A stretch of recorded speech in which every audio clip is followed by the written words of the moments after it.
Hello my friends and welcome back. Thank you very much for being with me again today. In this video I will try my luck, and that is I will see if YouTube will allow this video to pass. And that is I have about 5 topics. One, we're going to discuss if Israel has nuclear weapons, how did it acquire them? According to Sputnik. I kind of know the history because I read about it, and it coincides to 1963 with Oswald. You remember Oswald? Yeah, okay. That's the first one, the first topic. Second topic, finally Russia attacks the head of the Hydra, is going to attack the head of the monster, which are the banks. Russian court freezes assets of JP Morgan. Oy vey. Now that will hurt. Now another article which I was very impressed, surprised that Sputnik will feature a no-no, as George Soros' subject is a no-no. Here we have the Rothschild banking clan. Sputnik says, this is the title of the article, how Rothschild banking clan uses its vast wealth to influence world events and control governments. I'm pretty sure this is a conspiracy theory. That's why from the get-go we're gonna treat it as such. Nothing that Sputnik will tell you about Rothschild is true. Okay? But, I just want to make sure that you understand that. And unfortunately for Julian Assange, I put him together in this video at the end.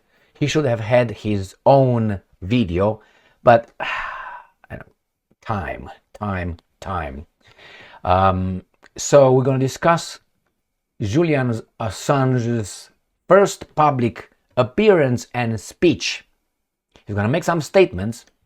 He's going to tell us what he pled guilty for, and he's going to make a claim that CIA tried to kidnap him when he was in Ecuadorian embassy in London and assassinate him. According to Julian Assange, I will play a video where he says it, where he claims that. If that will be okay. I'm still searching here. I'm still waiting to see if there's any infringements of any copyright rating, so these guys don't send me home. And another thing that happens to Assange is the European lawmakers, weasels, now you show up, recognize WikiLeaks Assange as political prisoner. What does that mean? Who wants to grab him? The freest country in the world. Now the European lawmakers recognize him as a political prisoner. They should have done that when he was looked after by those guys in London. All right, let's start with the beginning. Here, Sputnik. I thought I should share this article with you from Sputnik. Does Israel have nuclear weapons? Question mark. This is from yesterday, the 2nd of October 2024. And they say Israel may target Iran's nuclear facilities following Tehran missile strikes, CNN reports. While the CNN reports might target. Okay. While the Guardian suggests that the escalation may prompt Iran to build a nuclear bomb. I said that many times. Israel's apparent possession of nuclear weapons complicates matters even further. I will refer you to a video that I made, the last video. Was it the last video? I think so. About Israel and what's going on over there. It's on Rumble, not on YouTube, on Rumble. And I made a video here on YouTube just to send you over there. So let's see. According to Stockholm International Peace Research Institute, as of January 2024, Israel had approximately 90 nuclear warheads. According to Stockholm, Sweden, right? International Peace Research. They include 3 gravity bombs for the delivery by F-16 or F-15 aircraft, 50 warheads for land-based Jericho third ballistic missiles. They still live in the past, in their, Jericho. We just yelled and sang, and the walls of Jericho just collapsed. Oh my God. That's why these things are dangerous. We got zealots with nuclear weapons, maybe. And 10 nuclear cruise missiles for Israel's Dolphin-class submarines. That's perfect. That's just perfect. You can detect these guys. All right, when did Israel's nuclear program start? The US government first learned of Israel's secret nuclear program at Negev Nuclear Research Center near Dimona in 1960.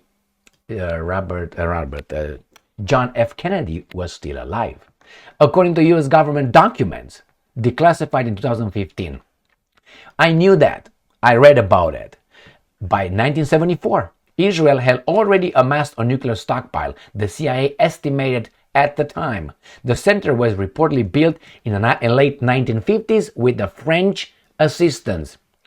Yes, because you're going to have some loyal French people living in France, working for other governments, and they will help. That's exactly what happened. Remember, John F. Kennedy wanted to go and inspect the Dimona Research Center. He wanted to do it, but I didn't get a chance because Oswald just woke up and he decided to do what he did. All right, let's move on. So Israel could have had 700 to 1,010 kilograms of plutonium at the start of 2023, enough to build up to 277 nuclear warheads. This guy, the institute in Stockholm, says. So you got it? So friends, go and read who was the traitor in France and who was the guy who helped. But hey, they're loyal. They're loyal. The stab in the back myth, it's a myth, all right? If you know what I'm talking about. In 1950s. And then remember here, they knew about it in 1960. In 63, Kennedy was shot. All right, so this is the first topic. Second one, Russia hits the head of the monster. I think the global monster. Russian court freezes assets of JP Morgan. Now that's gonna hurt the United States greatly. Nearly $1 billion held by 2 US banks in the country has been blocked. You know why? Because they blocked some Russian assets as well. The Moscow region arbitration court on Wednesday ordered a freeze of funds belonging to 2 US banking majors, JP Morgan Chase and the Bank of New York. Melon. Woo! The measure reportedly affects nearly 93.5 billion rubles, which is $1 billion, held by the institutions and their subsidiaries in the country. The interim measure has been taken under a case filed with the court by Russia's Prosecutor General late last month. The filing is the latest in a string of cases revolving around the liquidation of International Reserve Bank, a subsidiary of Russian major Sberbank, by the Ukrainian authorities in early 2022. So, at the time of its liquidation, MR Bank held nearly at 2 US banks, right? The Bank of New York, and JP Morgan. The funds ended up out of reach of Sberbank and its main shareholder, the Russian government, due to the actions of the Ukrainian authorities and financial restrictions introduced by the US, the prosecution argued. I'm not going to go deeper in that. You go and read it if you want. The case is, these guys hit the guys in charge. There are three big interests in charge of what's going on. One, the banking system. Second is the military-industrial complex in the US and a little bit in Europe, but the US is the main one. And the third one is the energy sector. The energy, oil, gas, these kind of things. All right, so these are the three. I'm not going to put in the big pharmaceutical interests because they are, trying to warm themselves. Let's say 3 plus 1, right? OPEC plus 1 or something. The same here. Or those guys that are, at the Olympics, 8 plus 1. The one is with the one with the, we're going to left, we're going to go right, or whatever, we're going to go. So let's go to the next one. And this is very dangerous. I'm not saying this is true. I don't know. I'm just going to read it, okay? All right, let's go. sedated. Sputnik, how Rothschild banking clan used its vast wealth to influence world events and control governments. Wing wang wong, ging gong gong, yang. Right here, Weasel, Mitterrand, Poroshenko. This is what his name of State Department. He's from Germany, but he's Jewish. Margaret Thatcher. You got this guy with Ronald Reagan. You got Billy the Kid, Rothschild. So this is another Stein, right? You know who he is. He served under two administrations. It was what the hell what's his name? Nixon and Ward, if I remember correctly. And he was national security advisor, and he was also like Blinkenstein right now. It was this guy. In this case, my name Jesus Christ. I read his freaking book, man. Diplomacy. What? Kissinger. God, thank you. Henry Kissinger. Jesus Christ. His book, whatever. Let's move on. Let's see what these guys are lying to you. How powerful is the Rothschild banking family? How did they amass their fortune? Just how rich are they? Do they secretly control the world? Sputnik explores. And all lies. All lies. Media-shy banking firms Rothschild and Company popped up in the news recently when it was revealed that it played a key role in reconstructing over $20 billion in Ukrainian debt, including by arranged face-to-face meetings between Kiev officials and vulture funds like BlackRock and Amundi.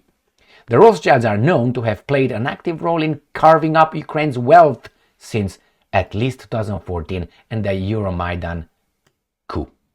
But in the global scheme of things, despite its rich black soil and immense resource wealth may be just a side project for the banking family, whose role in the creation of the modern international financial order goes back to the 18th century, when German banker Meyer Amschel Rothschild and his 5 sons forged a global banking empire with offices in Frankfurt, London, Paris, Vienna, and Naples.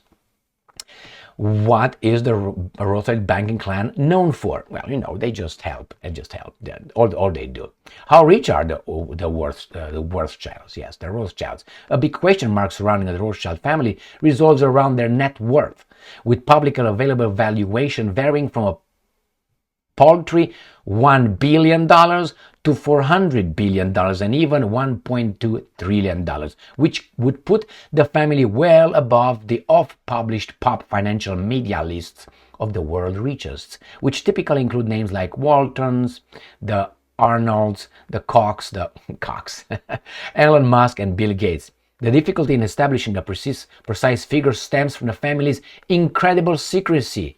FBI or CIA could really get into that, can't they? No, because probably they're owned.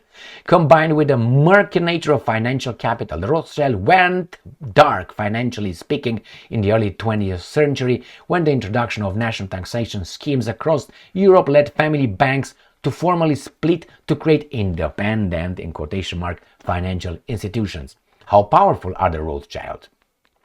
Oh my God. Should I read this?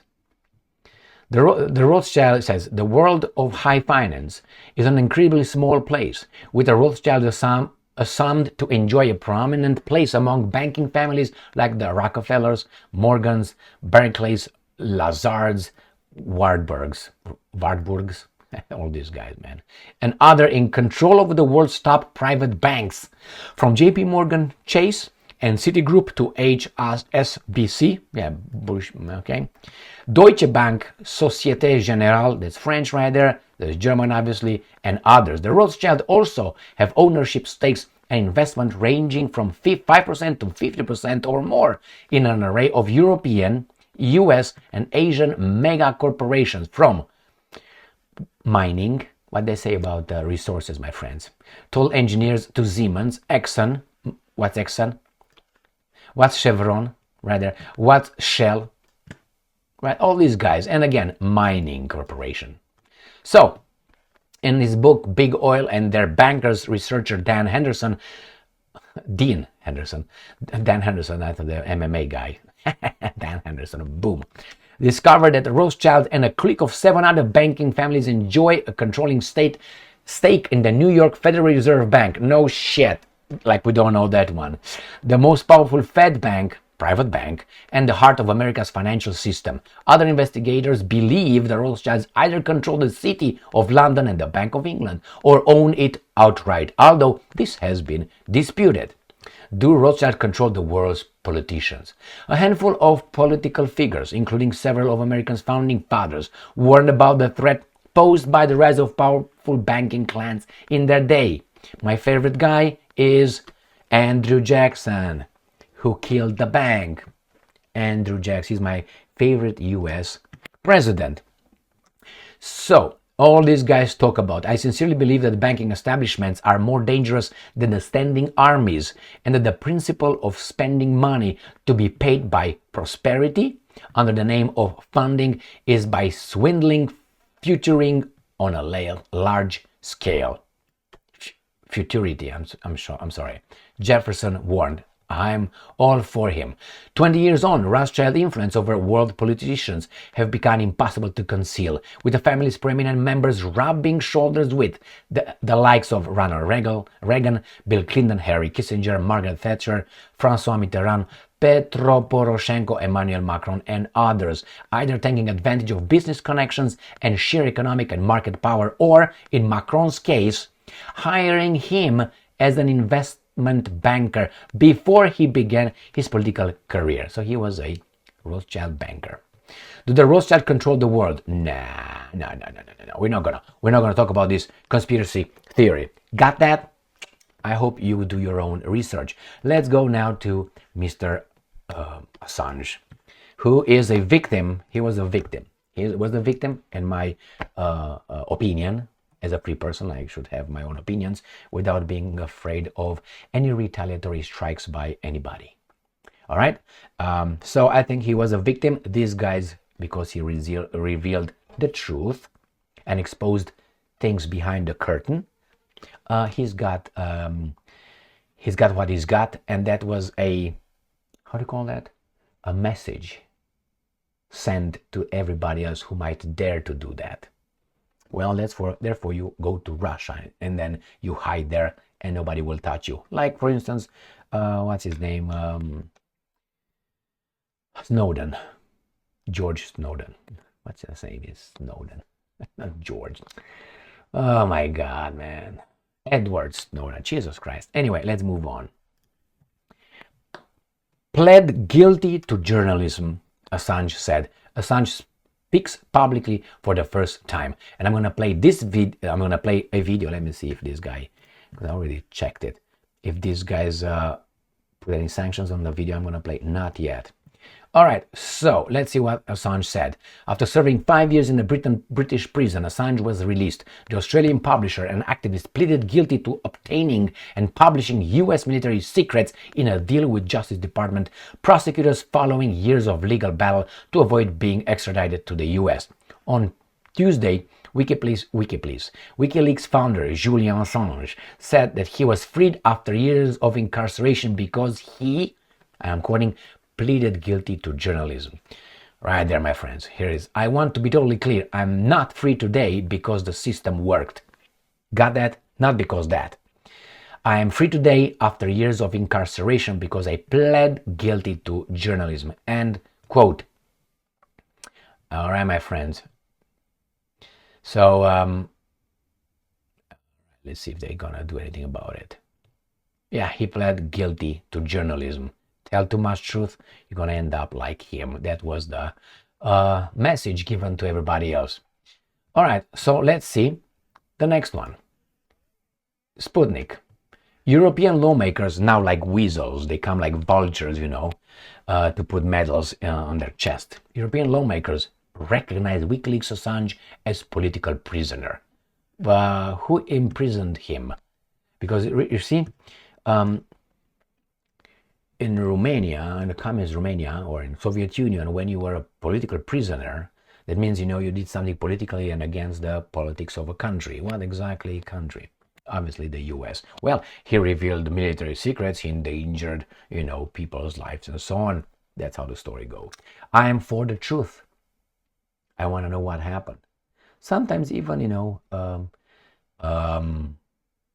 finding the truth in various ways. Not by torture, no, not by violence, no, by Mossad, by stealth movement, by deceiving, okay? Like Mossad, that's how I want to find out. Or like CIA, or like KGB, they all work in the same field, which is protecting our countries, their countries. So let's see what happened here. The Parliament Assembly of the Council of Europe, PACE, which brings together lawmakers from 46 European nations, recognized WikiLeaks founder Julian Assange as a political prisoner on Wednesday, a day after he gave testimony on his treatment by US and UK authority.